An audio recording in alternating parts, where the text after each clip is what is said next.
Construtora Patriani traz para São Bernardo o prédio mais moderno da cidade, em uma localização incomparável, ao lado do Shopping Metrópole e do Parque das Bicicletas.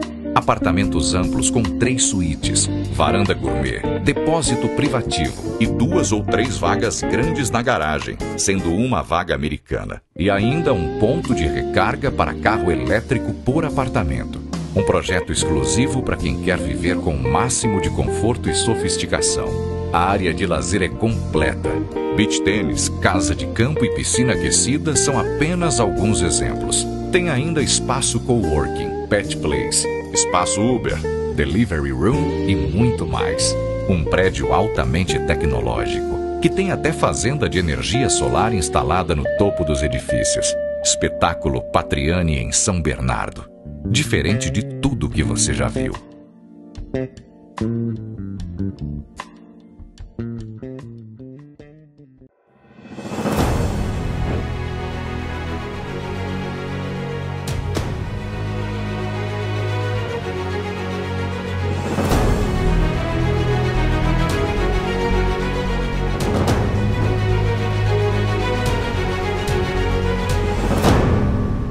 Nos últimos anos, São Bernardo mudou muito. Lembra das enchentes? O problema foi resolvido com a entrega do Piscinão do Paço, que aliás hoje virou espaço de lazer para toda a família. A construção de 4 novos viadutos trouxe mais mobilidade para a população. E falando em saúde, ganhamos um moderno hospital de urgência. E vem aí o Hospital da Mulher. São Bernardo parece outra cidade. E é resultado de um trabalho feito pensando nas pessoas. São Bernardo do Campo, Prefeitura de Entregas e Resultados.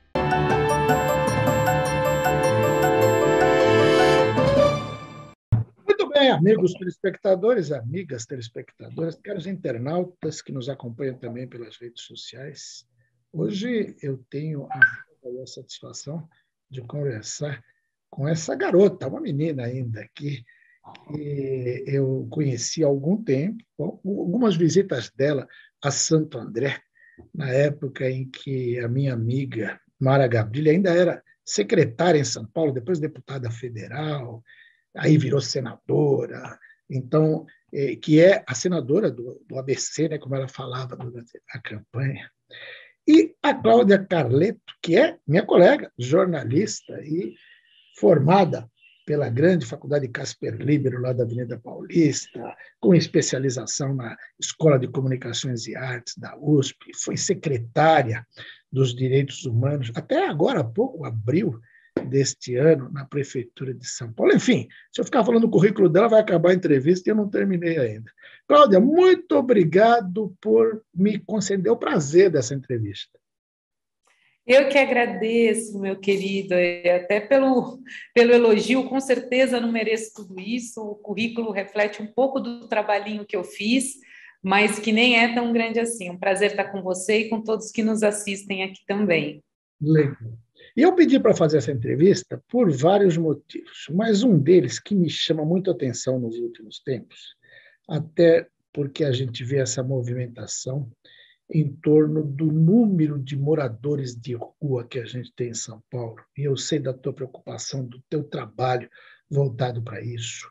E vejo muita confusão que as pessoas fazem também com os direitos humanos. Até se me permite, eu estava assistindo o Roda Viva desta segunda-feira com o Paulo Sérgio Pinheiro, e ele falava exatamente disso, né? A gente está voltando a um tempo, antes de vocês começarem esse trabalho, e foi por isso que vocês começaram, muita gente confundia e ficava com aquelas frases assim, não pode ter direitos humanos, tem que ter direitos para os humanos direitos, como se existissem seres diferentes nessa coisa toda, né? E eu sei do trabalho que você fez, que você faz ainda, que existem várias classificações. Morador de rua não é tudo igual. Não dá para confundir morador de rua, em situação de rua, com o viciado em droga, que às vezes pode estar na rua, mas é um outro tipo de pessoas. Como é que você vê essa situação hoje, em que se questiona muito o trabalho de pessoas abnegadas, como você, como outras pessoas que vão à luta defender essa causa, Cláudia? Pois é, você sabe que isso de direitos humanos acabou virando um palavrão, né? Como a gente diz, as pessoas acabaram enxergando, como até eu já ouvi inúmeras vezes, de falar que direitos humanos defende direito de bandido. Quer dizer, você pegou um termo que é tão importante e agregou uma carga negativa e pejorativa que a gente tem que desconstruir, né? Eu acho que assim, um dos principais papéis e que eu mais gosto de fazer é falar sobre isso, para que a gente desmistifique. Quando você pega lá na Declaração Universal dos Direitos Humanos, ele diz no seu artigo 1º que todos nós somos iguais em dignidade e direitos. Então, quando a gente defende o direito da pessoa humana, a gente está defendendo, primeiro, os direitos sociais dessa pessoa e, segundo, a sua dignidade, a sua liberdade de escolha e a sua liberdade de ser quem é, independentemente da cor, da raça, do credo e da condição em que ela está. Então, esse acho que é o primeiro ponto de partida. Quando a gente fala de direito humano, a gente está falando de pessoas, a gente está falando de indivíduos, a gente está falando de cidadãos. E esse é o maior desafio, porque é muito comum se olhar a sociedade de uma maneira homogênea, né? Quando você fala a população, ou quando a gente fala o povo, quando a gente fala as pessoas, a gente olha como se aquilo fosse uma massa amorfa de um grupo de seres humanos sem enxergar suas particularidades. E desse olhar individual é o que nos faz únicos. E é isso que é o novo exercício que a gente tem que propor para a sociedade de enxergar as pessoas como elas são. Seja ela uma pessoa branca, amarela, negra, seja ela uma pessoa em situação de rua, um jovem, um idoso, seja mulher, seja um LGBTI, né, um LGBTQIA+, seja a sua identidade de gênero ou a sua orientação sexual. É disso que a gente fala. É como se a gente colocasse uma lupazinha, Joca, e falasse assim, agora eu vou enxergar o Joca na figura que ele é. Quais são as suas vulnerabilidades? Qual é a vulnerabilidade da Cláudia, né, por ser uma mulher de 40, que também enfrentei tantos desafios para chegar onde um dia eu cheguei, exatamente até por conta do machismo. Então, essa é a defesa dos direitos que a gente faz. E quando a gente vai para a população em situação de rua, não é diferente da gente colocar essa lupa e enxergar qual é a sua singularidade. Isso que você colocou é muito importante. Nem todas as pessoas que estão em situação de rua, por exemplo, são pessoas adictas, seja a álcool ou seja a droga. É claro que hoje, e nós fizemos um estudo muito importante na Secretaria de Direitos Humanos aqui da capital, que fez uma conversão de tempo de rua com consumo de álcool e droga, que nos trouxe a constatação de que quanto mais tempo uma pessoa fica na rua, maior é a probabilidade dela usar álcool e droga. Por exemplo, se uma pessoa chegou do pós-pandemia, nesse cenário, foi tão difícil, o impacto na saúde foi imenso, mas o impacto social que agravou a desigualdade foi maior ainda, pessoas que perderam tudo e que foram para a situação, foram para a calçada. Essa pessoa chega na calçada e ela não faz uso de álcool, mas se ela ficar 6 meses na calçada, ela vai começar a usar álcool. Então, e também é uma informação que norteia o tomador de decisão, o gestor público, a fazer e a ofertar políticas públicas que façam frente a essas realidades. Né? Nós sabemos, o censo que foi divulgado agora esse ano, o censo realizado até pós-pandemia, para enxergar um pouco mais o cenário dessas pessoas que estão em situação de rua, por exemplo, na capital, nos trouxeram que de 24 esse número subiu para 30 mil pessoas, que aumentou o número de famílias em situação de calçada. Mas a gente continua tendo um dado que é, majoritariamente, as pessoas que estão na rua são homens. Né? Você tem ali uma média de 70%, 80% de homens em situação de rua, você tem uma porcentagem, então, menor de mulheres, você tem uma população transexual muito grande em situação de rua, porque são pessoas que acabam sendo, têm ali conflitos familiares, até por conta da sua identidade de gênero, e quem as acolhe são as calçadas. Então, quando a gente pensa, primeiro identificar, eu acho o mais especial é a gente ter esse olhar humano de identificar que são indivíduos que estão na calçada, eu estou falando de 30 mil pessoas, mas não são 30 mil pessoas com realidades iguais, talvez até ousaria dizer que são 30 mil realidades diferentes que buscam soluções e desafios de contrapartida de oferta de política pública igualmente modulado para a necessidade dessa população. Por isso que é tão difícil a política pública para a população em situação de rua, e não é uma prioridade da cidade de São Paulo. Com certeza a gente tem pessoas em situação de rua na ABC, com certeza a gente tem pessoas em situação de rua em Campinas, em São José do Rio Preto, em Presidente Prudente, como a gente tem em Paris, como a gente tem em Nova York, como a gente tem em Chicago, como a gente tem na Cidade do México. Porque a população acaba indo para a situação de calçada muito fruto de uma condição econômica, que isso aparece nos estudos, como uma questão de conflito familiar. Então, não necessariamente uma cidade muito rica não vai ter pessoa em situação de rua, porque você tem as gradações da desigualdade social que vai chegar naquela pessoa que tem menos, e quanto menos ela tem, quanto maior a cidade, quanto mais caro é o custo de vida, maior a probabilidade de você ter uma pessoa morando na calçada. Legal. Bom, eu achei a frase que você falou assim extremamente emblemática. É duro quando a gente percebe que as pessoas são acolhidas pelas calçadas, né? E deveriam ser acolhidas pelos outros seres humanos, pelas pessoas que têm condição de trabalhar. E acredito eu, você vivenciou isso até abril agora, enquanto secretária na Prefeitura de São Paulo, uma cidade que é do tamanho de muitos países, que tem problemas continentais, apesar de ser um município.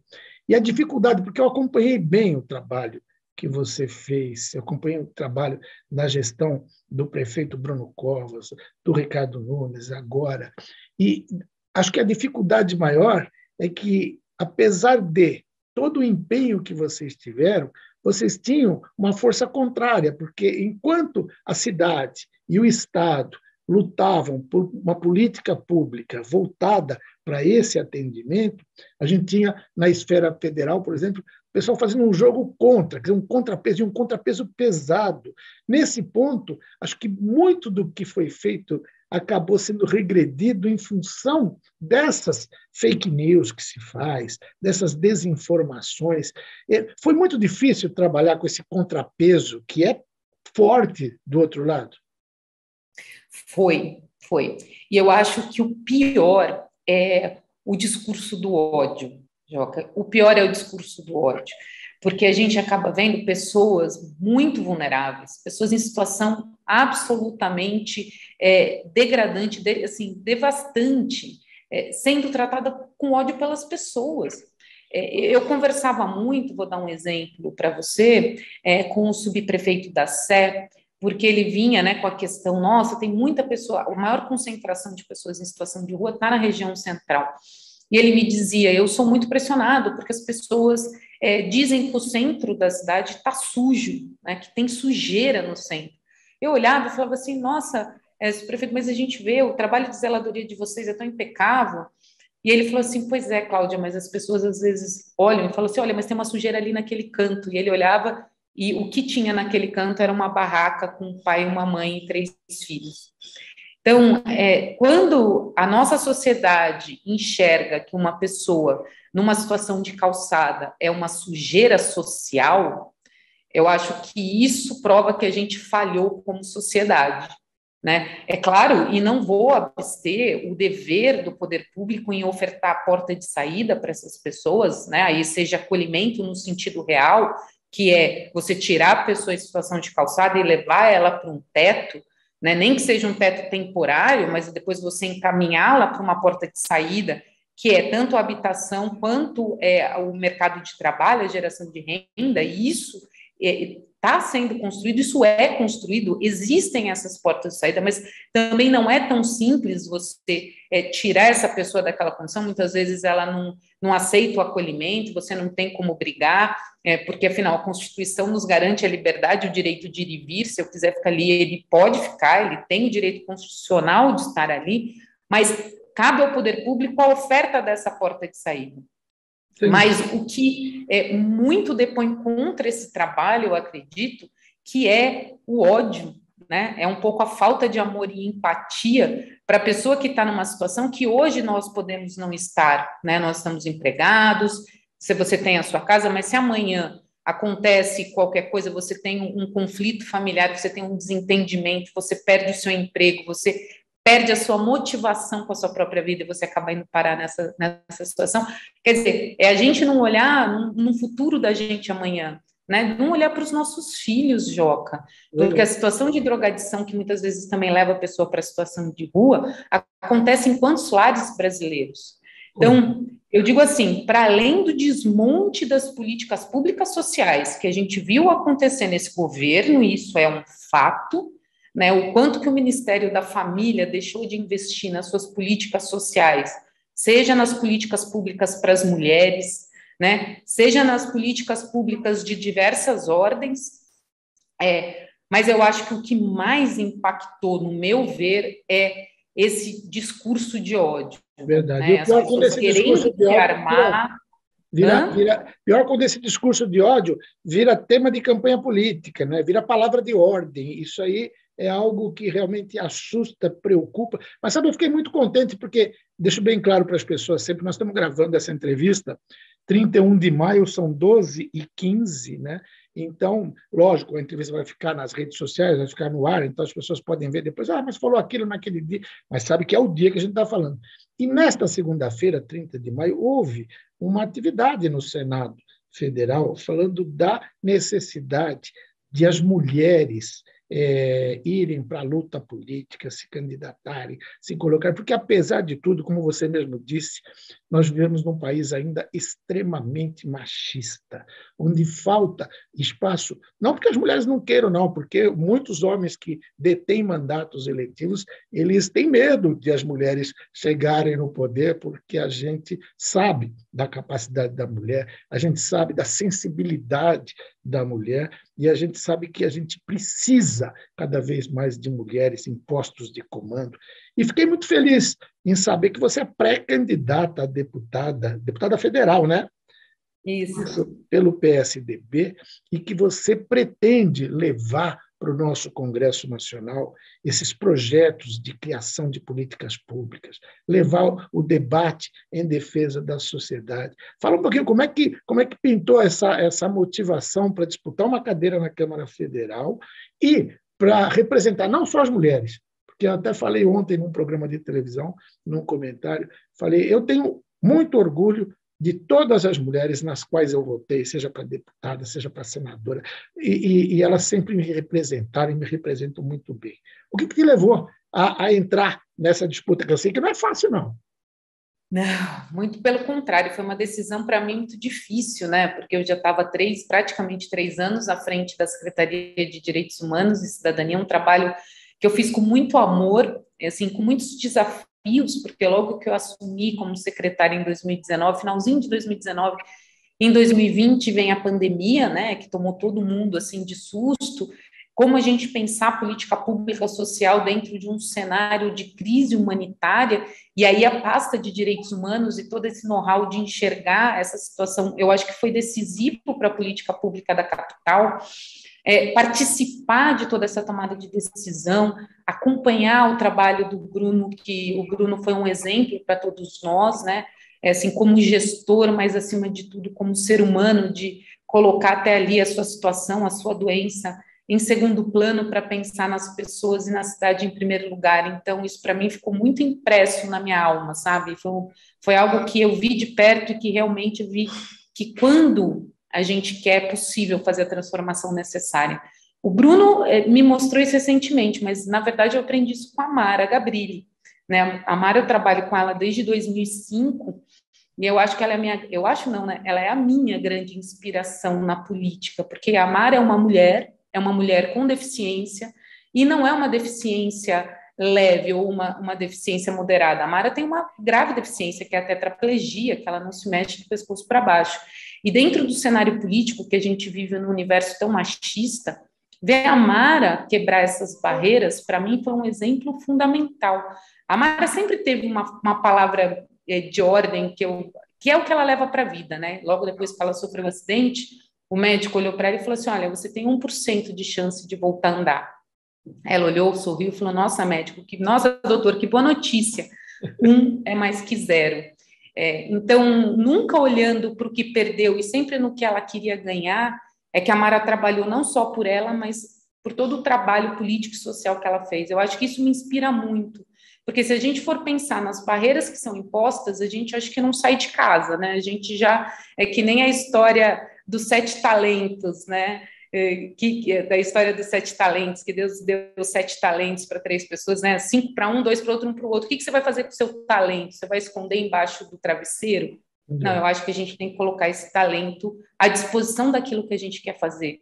E quando me convidaram, quando vieram me perguntar se eu tinha interesse em ser candidata, eu nunca tinha pensado nisso.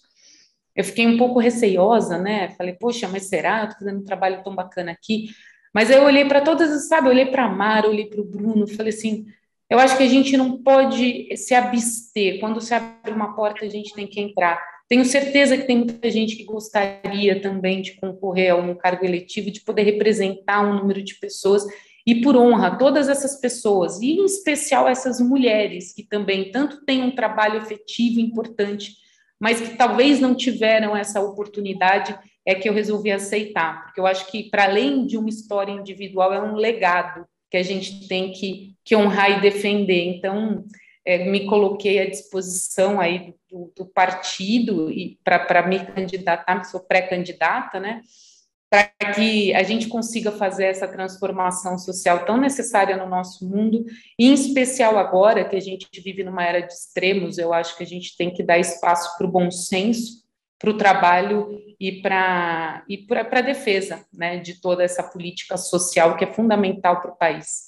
Legal. E tenho certeza de que você vai desempenhar um papel muito importante. Eu lembro de você aqui, numa visita em Santo André, com meu saudoso e grande amigo Xandão, cadeirante, fantástico. A gente fica até emocionado de falar de uma figura, e a gente era muito amigo, eu sempre gostei muito dele, da tia Osana, esse pessoal todo. E também com a Mara, porque eu lembro de ter trazido a Mara para uma entrevista, ela era ainda vereadora na capital, ou secretária, não me lembro agora. Eu apresentava o programa do Joaquim na TV+, na hora do almoço, e liguei para a Mara e falei assim, eu quero te entrevistar ao vivo aqui. Isso era, acho que era 2009, comecinho de 2009, alguma coisa assim. E ela veio, a gente teve que improvisar, inclusive, rampas, porque na entrada da TV ainda não tinha isso, ela entrou pela garagem, e me deu uma entrevista memorável, uma entrevista que foi muito boa, teve uma repercussão muito grande aqui na região, que ela falava do pai dela, que eu conheci pessoalmente como um grande empresário de transporte. E falando nessa questão do cadeirante, e falando da política pública, eu me lembrei agora de um outro grande amigo com o qual eu tive a oportunidade de trabalhar em 2 governos, que foi também o nosso saudoso Dr. Newton da Costa Brandão, prefeito de Santo André. E sabe que uma vez, no comecinho de 83, ele ganhou a eleição, a segunda eleição dele, em 82, para prefeito, e eu andava com ele pelo Paço de Santo André, só eu e ele ele falou, Joaquim, eu estou com uma ideia aqui, um projeto que eu vou colocar em prática. Em todas as esquinas, eu vou colocar rampa nas calçadas. Aí eu falei, para que, doutor? Na minha santa ignorância, eu falei, para que, doutor Brandão? Ele falou o seguinte, para um cadeirante que estiver aqui, ele poder descer da calçada, atravessar a rua e ir para o outro lado. Eu falei, mas tem tanto cadeirante assim em Santo André que justifique isso? Ele falou, não sei, mas se a gente não der condições de acessibilidade, a gente nunca vai saber, porque ele não sai de casa.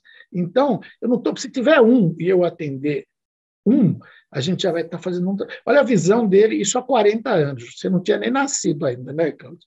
Então... Eu já tinha, mas... Não parece, pelo menos. Aí, eu engano bem, mas eu já tinha nascido. Mas você vê a visão de futuro que um governante tem, um governante preocupado com a sociedade. E eu acho que é essa visão que você deve levar para o nosso Congresso, de política pública. É por aí, não? Com certeza, com certeza. Assim, é impressionante a gente ver, mas é muito bom de ouvir também, que quando os políticos de vanguarda não pegaram bandeiras que até então tão pouco faladas, né, e colocar isso como meta, e colocar isso como execução. A gente sempre fala que as pessoas com deficiência são brasileiros invisíveis, porque você fala, eu vou fazer ônibus adaptado, para quê? Eu não estou vendo cadeirante pegar ônibus. Mas é claro, se você não tem a oferta da acessibilidade dentro da infraestrutura urbana de transporte público, como é que esse cadeirante vai usar? Né? Se você não coloca uma calçada acessível, como é que esse cadeirante vai sair da porta da casa dele? Quantos relatos, Joaquim, a gente tem de cadeirantes que, por exemplo, moram em comunidades e eles não conseguem, porque ali as vielas são muito estreitas. Esses dias mesmo eu estou ouvindo um relato de uma mãe que diz assim, eu tenho que pegar meu filho, carregá-lo nas costas, até colocá-lo na cadeira de rodas ali na rua mais próxima que eu consigo acessar, para chegar uma van do Atende, por exemplo, para levar para uma consulta médica. Então, assim, é claro que você não vai ver essas pessoas na rua, porque qual é a oferta de acessibilidade que a gente dá para possibilitar que essas pessoas circulem livremente? É muito pouco.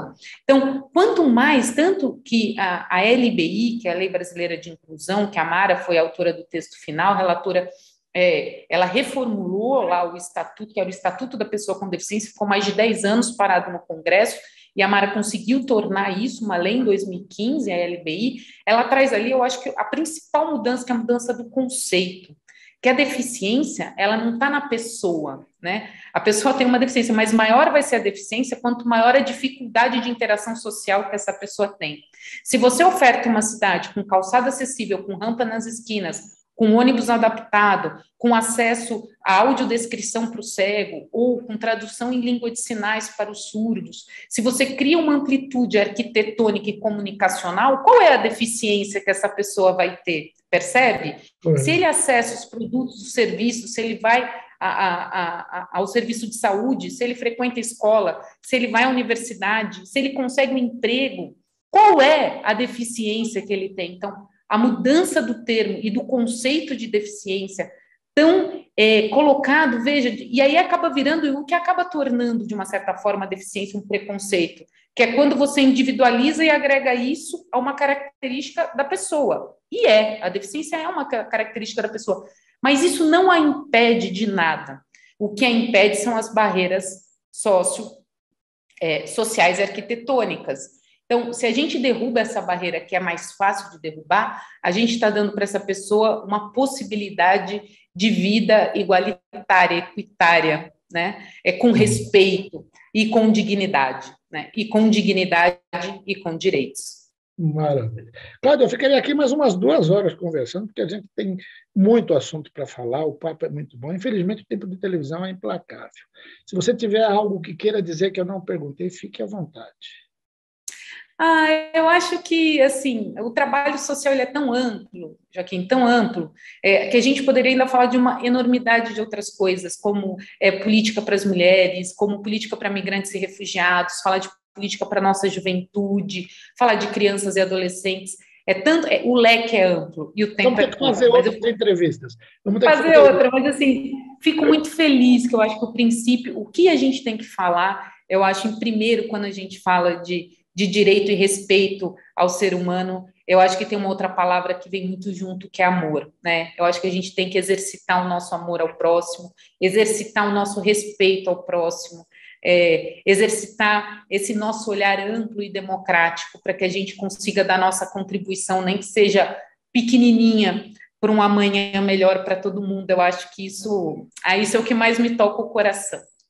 E muito obrigada pelo espaço de falar um pouquinho sobre esses temas que a gente sabe que não são temas simples, são temas super complexos, são temas que não têm uma convergência de ideias, muito pelo contrário, mas que são tão necessários que a gente diga e que a gente converse sobre eles. Sem dúvida nenhuma. Eu é que agradeço pelo privilégio, abrilhantou o nosso programa de hoje. A gente vai falar mais vezes. Sucesso.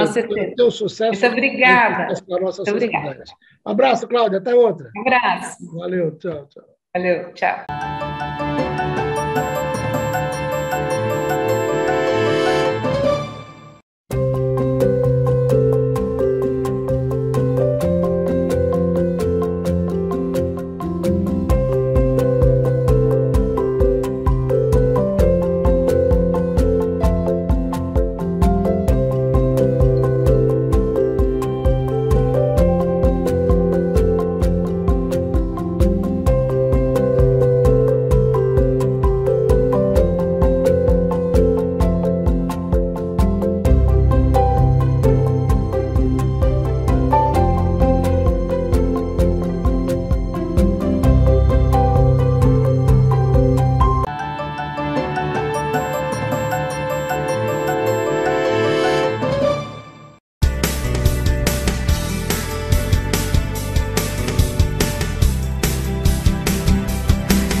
Muito bem, amigos telespectadores, amigas telespectadoras, começa mais um bloco Saúde do Homem, com o professor Dr. Marcos Tobias Machado, urologista da Uroprocto de São Caetano do Sul. Professor, obrigado.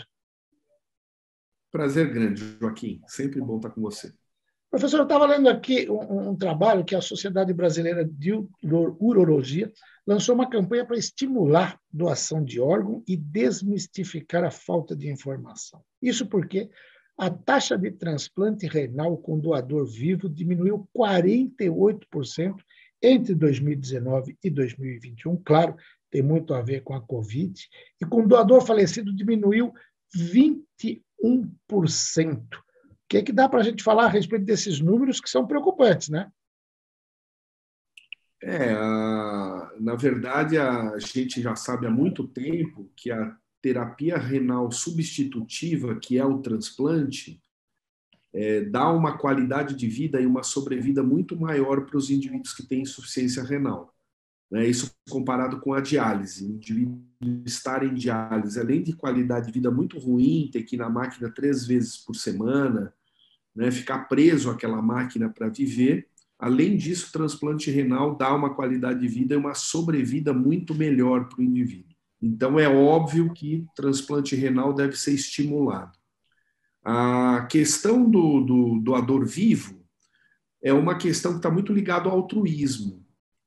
Normalmente são familiares, normalmente é da mulher para o homem, mas pode ser também do homem para a mulher, e tem que ter uma genética de HLA mais ou menos semelhante. Por isso que normalmente são parentes mesmo.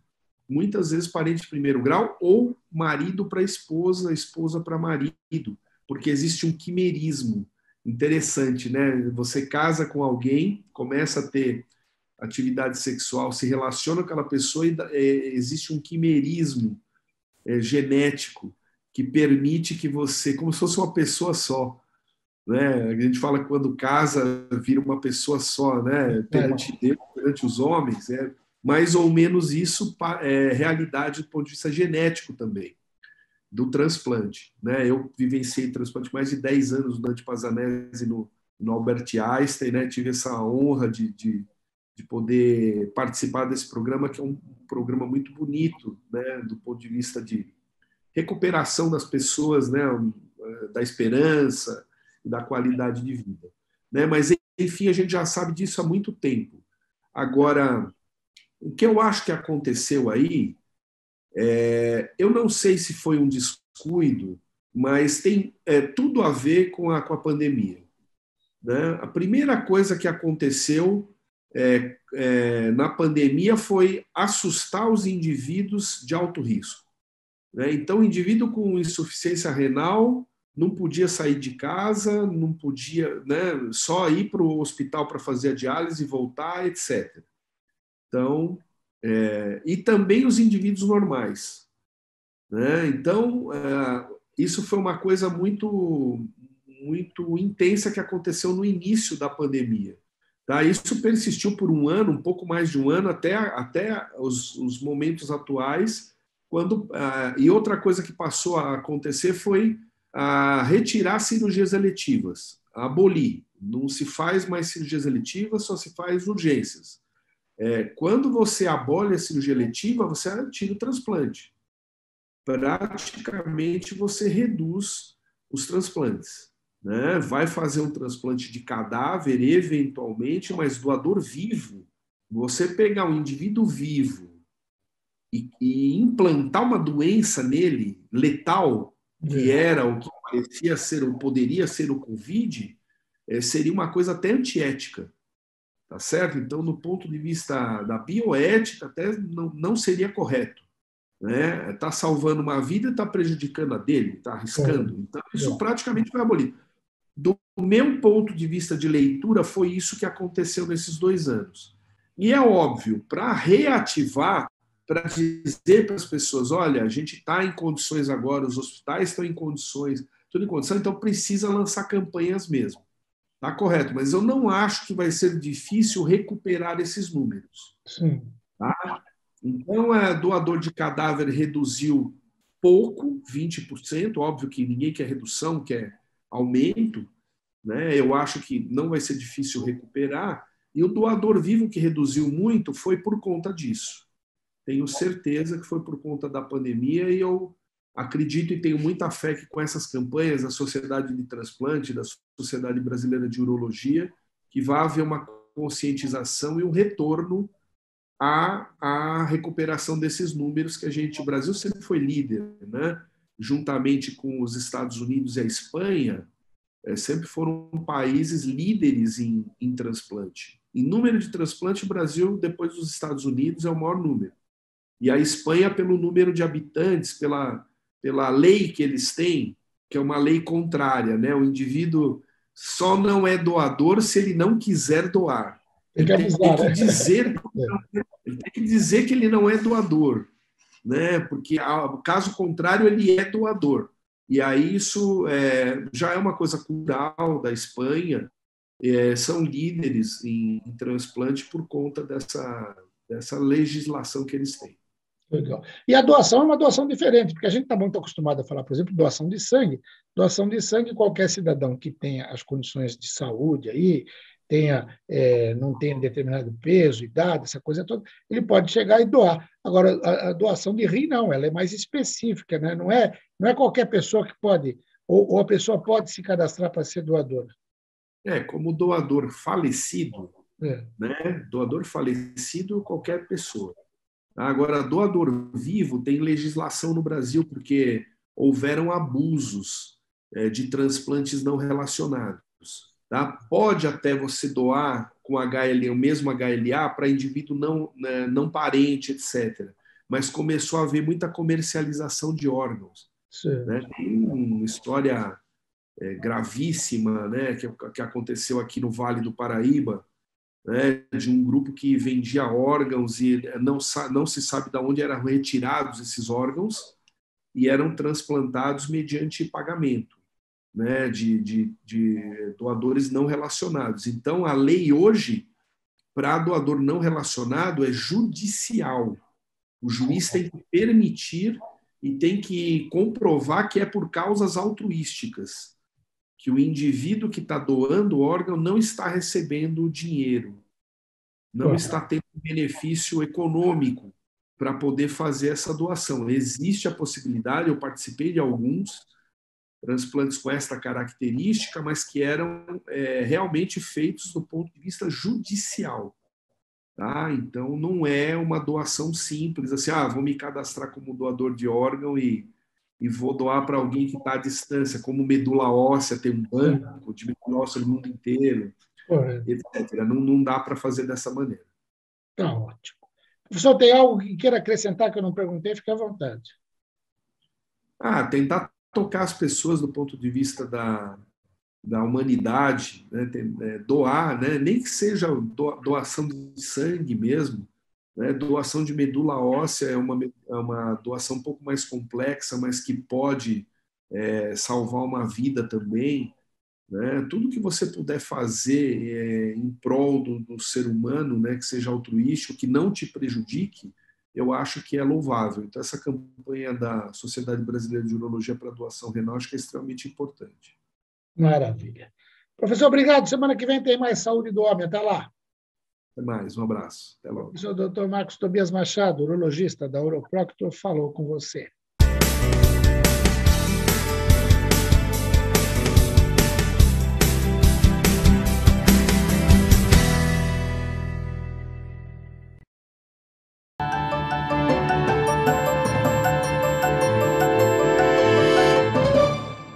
Nos últimos anos, São Bernardo mudou muito.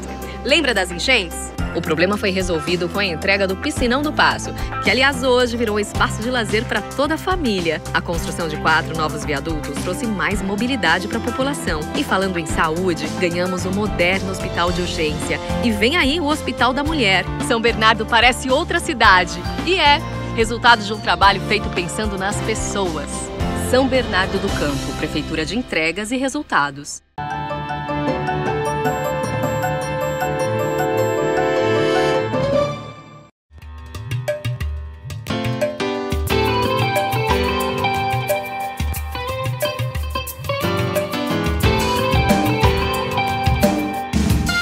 episódio de O Barato do Vinho, a gente volta a falar do Casileiro del Diablo.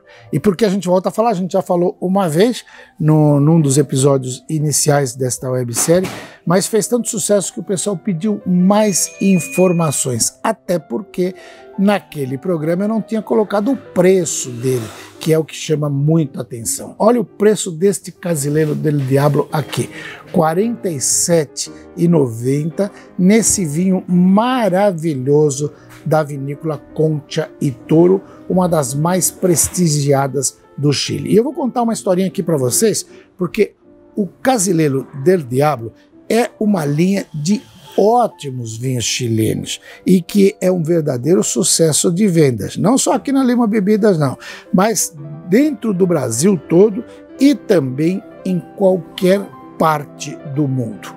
Os seus variados rótulos, né? O Casileiro, como eu falei na outra edição, tem variados rótulos da Concha y Toro, atendem aos mais exigentes paladares do público consumidor de vinho, o chamado enófilo. E não à toa é fácil encontrar excelentes vinhos Casileiro del Diablo produzidos com uvas de altíssima qualidade no Chile e que revelam os mais variados aromas, como cereja, ameixa e baunilha.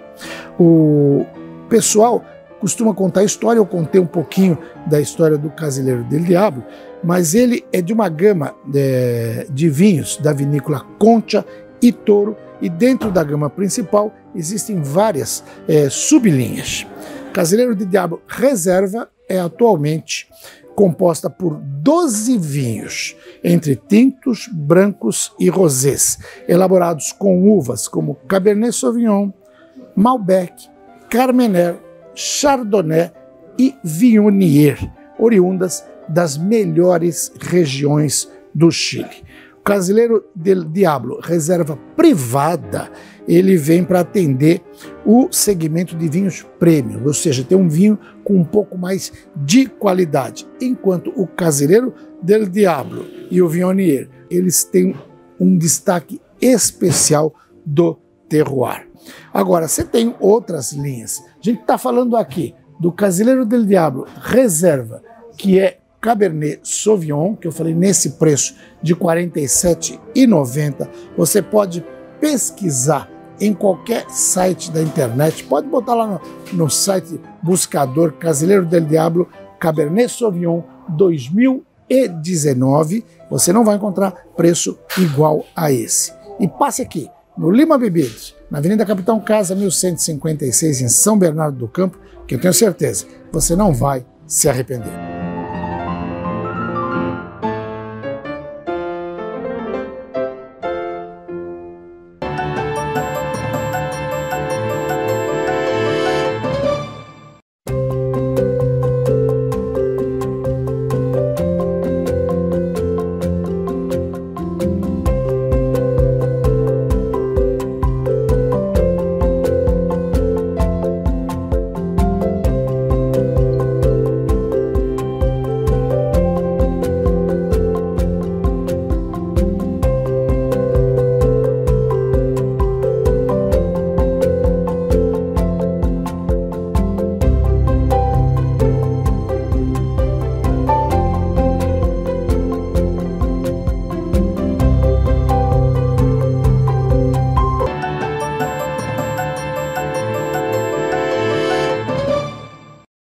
Para encerrar o programa de hoje, nós vamos mostrar um trecho da entrevista coletiva do governador Rodrigo Garcia na entrega da segunda unidade do Bom Prato de São Bernardo. Ele falou de vários assuntos, falou da possibilidade de ter outros bons pratos na região, falou de Mauá, mas eu chamo a atenção de vocês para um trecho desta entrevista em que ele responde a uma pergunta sobre a decisão da Câmara Federal de ter aprovado, naquele dia ou na véspera daquele dia, um projeto que muda a base de cálculo do ICMS sobre combustíveis, o que prejudica sobejamente municípios e estados. Mas vale a pena acompanhar essa entrevista do governador Rodrigo Garcia, concedida ao lado do prefeito Orlando Morando e da deputada estadual Carla Morando, que vocês vão ver nesse vídeo. Vejam a entrevista. Esse é o restaurante de número 63 e ele atende a população mais vulnerável, com um prato de comida com qualidade, com uma comida equilibrada e balanceada, fazendo com que a população mais vulnerável tenha acesso à comida de qualidade. Estou muito feliz de estar aqui inaugurando essa segunda unidade aqui em São Bernardo do Campo. Lembrar que nós temos mais 2 unidades em andamento aqui na região do ABC, uma segunda unidade lá no município de Santo André e também mais uma unidade que está sendo feita lá em Diadema. Estamos aguardando a Prefeitura de Mauá definir o local, que o Estado já anunciou também uma unidade em Mauá. Com isso nós vamos completar as grandes cidades do ABC, oferecendo um restaurante Bom Prato, com comida de qualidade, apoiando a população mais vulnerável aqui da região. Esse aceno bom dia, prefeito. Esse aceno do prefeito, dizer que a cidade pode oferecer um jantar, é um modelo que pode ser expandido para outras cidades? Sem dúvida, todo restaurante, toda política pública, ele pode melhorar aquilo que já era bom. Foi assim, por exemplo, no Bom Prato. Nós tínhamos apenas a refeição da hora do almoço sendo servido no Bom Prato. Há 10 anos atrás, eu na época como secretário de Assistência Social, identifiquei que o café da manhã era necessário, passamos a ter o café da manhã, e aí durante a pandemia, aqui em São Bernardo do Campo, foi um exemplo que a gente seguiu, se abriu para o jantar.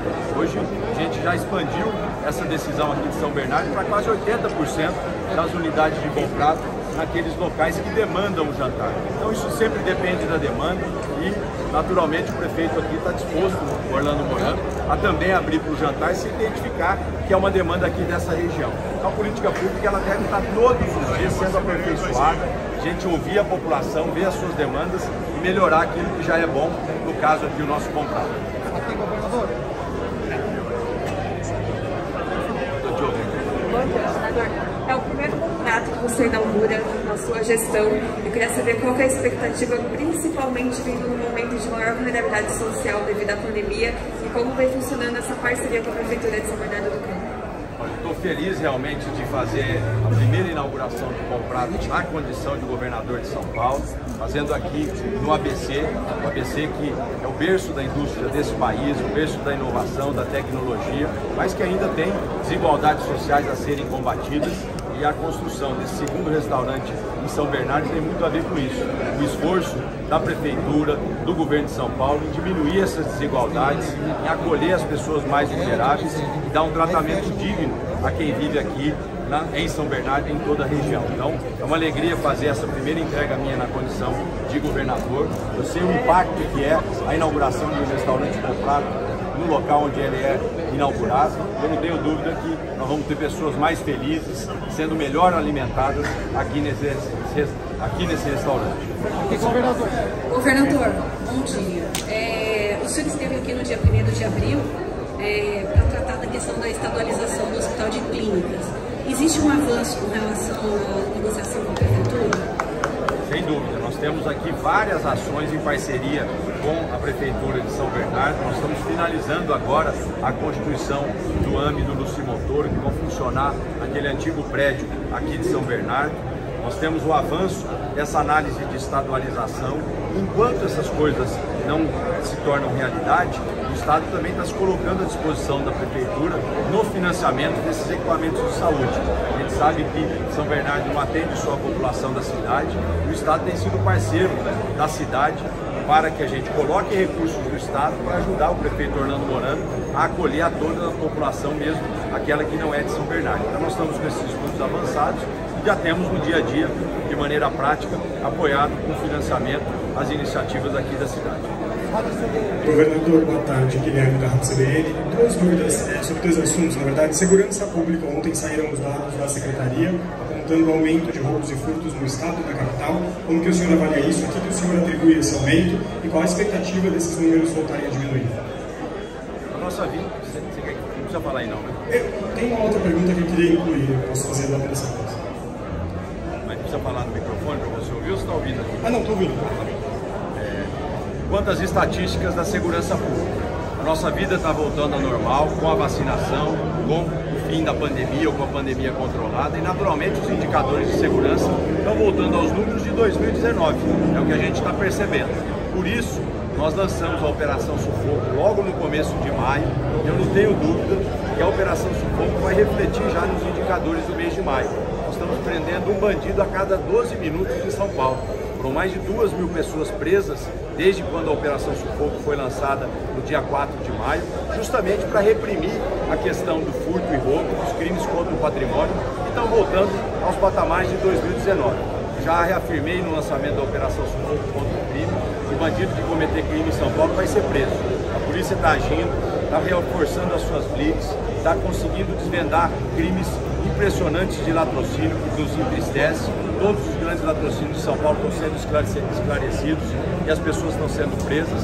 É óbvio que é melhor não ter o assalto, não ter o furto, mas no estado com 46 milhões de habitantes é impossível você impedir que isso ocorra, mas nós estamos agindo diligentemente com a Operação Sufoco. Eu tenho certeza que os números de maio já virão melhores, graças à atuação da polícia e da operação que a gente lançou no dia 4 de maio. Governador, eu queria só falar a respeito daquele projeto do ICMS que tramita no Congresso. Ele começou a avançar ontem. Como que o governo do Estado vê? Já existem previsões de prejuízos para o Estado e vai ter um trabalho para derrubar esse projeto, essa tramitação? Todo o esforço para reduzir o preço do combustível no Brasil ele é necessário. Agora, não se pode reduzir o preço do combustível identificando que o ICMS seja o vilão do preço do combustível. Em dezembro do ano passado, o governo de São Paulo congelou a alíquota do ICMS do combustível. Congelou ela em 63 centavos. Naquela época, o preço do diesel era R$ 4,20. A alíquota de ICMS hoje, em maio, é a mesma, 63 centavos. O preço do diesel é R$ 6,50. Então o ICMS não é o vilão do preço do combustível. O vilão do preço do combustível é o real desvalorizado, é o dólar alto, é a política de preço da Petrobras. Então muitas vezes as pessoas leem no jornal, vai reduzir imposto disso, reduzir imposto daquilo, todo mundo quer que reduza imposto. Mas é importante saber que essa decisão tomada pelo Congresso vai tirar dinheiro da educação, vai tirar dinheiro da saúde, vai tirar dinheiro de programas sociais como esse. Afinal de contas, a nossa expectativa é uma arrecadação de 9 bilhões de reais a menos todos os anos. Vai tirar dinheiro das prefeituras, porque 25% desse dinheiro é repassado para as prefeituras. Então você vai desorganizar as contas do Brasil inteiro, de governos e de prefeituras. Não acho que esse seja o caminho. Ou o governo federal busque compensação. Por exemplo, o governo federal terá agora de dividendos de lucro da Petrobras 42 bilhões de reais de lucro da Petrobras que vai ser dado ao governo federal. Então poderia-se pegar esse dinheiro e devolver aos estados para a gente reduzir então, ou compensar a redução do ICMS. Nós temos também outras alternativas, como abater a dívida pública que estados e municípios pagam ao governo federal. Reduz o imposto de um lado, abate a dívida pública do outro, e assim não vai faltar dinheiro para a educação, para a saúde e para a segurança. Então, eu acho que nós temos vários caminhos alternativos para buscar, sem comprometer outras políticas públicas. Governador, bom dia a todos presentes. O senhor esteve na semana passada em agenda com o prefeito de São Bernardo, Orlando Morando, e manifestou apoio para a permanência da Toyota em São Bernardo do Campo em relação à frente de trabalho e tudo que oferece. O que avançou de lá para cá? O senhor vai falar com a direção da montadora? Quais são os encaminhamentos efetivos a partir de agora, governador? Obrigado. Olha, eu já falei com a direção da Toyota, com o presidente da Toyota, enquanto governador de São Paulo, reproduzi a ele a reunião que o prefeito Orlando Morando teve comigo ao lado do sindicato dos metalúrgicos aqui da cidade de São Bernardo do Campo. Disse a ele que o governo de São Paulo estava atento a essa decisão empresarial da Toyota e se colocava à disposição para saber se nós conseguimos preservar esses empregos aqui no ABC. Naturalmente que a Toyota me respondeu que os empregos estão sendo preservados no estado de São Paulo, e como governador essa é a minha principal defesa, mas eu disse a ele também a importância de nós mantermos empregos no ABC. Ele não me deu ainda uma resposta positiva, coloquei o governo de São Paulo à disposição se há algo que o governo possa fazer para a manutenção desses empregos aqui. É uma conversa que continua, mas já fiz esse primeiro diálogo com a direção da Toyota, a expectativa é que ele encontre algum caminho que a gente consiga preservar empregos aqui no ABC.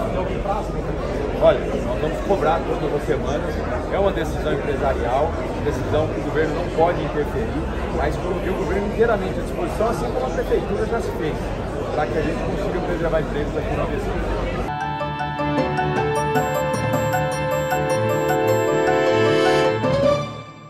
Nos últimos anos, São Bernardo mudou muito. Lembra das enchentes? O problema foi resolvido com a entrega do Piscinão do Paço, que aliás hoje virou espaço de lazer para toda a família. A construção de 4 novos viadutos trouxe mais mobilidade para a população. E falando em saúde, ganhamos um moderno hospital de urgência. E vem aí o Hospital da Mulher. São Bernardo parece outra cidade. E é resultado de um trabalho feito pensando nas pessoas. São Bernardo do Campo, Prefeitura de Entregas e Resultados.